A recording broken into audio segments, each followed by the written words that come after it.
Every job is A solution. It's A solution. എന്തിന്? സമൂഹം നേരിടുന്ന പ്രശ്നങ്ങൾക്ക് ആവശ്യങ്ങളുടെ പരിഹാരമാണ് ഏതൊരു ജോബും ഏതൊരു ബിസിനസ്സും. അത് എത്ര ഭംഗിയായി നിങ്ങൾ ചെയ്യുന്നോ അത്രയും ഭംഗിയായി നിങ്ങളെയും നിങ്ങളുടെ പ്രസ്ഥാനത്തെയും സമൂഹം സ്വീകരിക്കും. ആവി എടുക്കുക എന്നുള്ളത് വലിയൊരു പ്രോബ്ലം ആയിരുന്നു. നമ്മൾ വീശുവാള വെച്ച് വീശിക്കൊണ്ടിരുന്നു. ബുദ്ധിയും മൂളയുള്ള സായിപ്പ് ആദ്യം എന്ത് കണ്ടുപിടിച്ചു?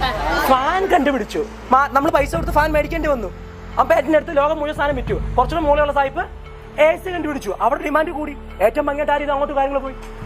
നടക്കുക എന്നുള്ളത് ഭയങ്കര ബുദ്ധിമുട്ടാണ്. ഇപ്പോൾ കിലോമീറ്റർ നടക്കാൻ ഭയങ്കര ബുദ്ധിമുട്ടാണ്. നമ്മൾ എന്ത് ചെയ്തു? പൈസ ഉള്ള ദിവാനും ജന്മി ആൾക്കാരൊക്കെ ജിമാൻ കാറൊക്കെ പിന്നെ വന്നു. ആദ്യം കഴിച്ചു അവര് പല്ലക്കേല് തോളക്കേല്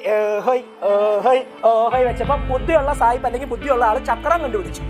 അതിനുശേഷമാണ് വാഹനമായതും കാർ ആകുന്നതായി മാറിയതും ലോകത്തിന് സ്പീഡ് കൂടിയത്. ഒരു solution, the best solution. What solution you can provide to the society as A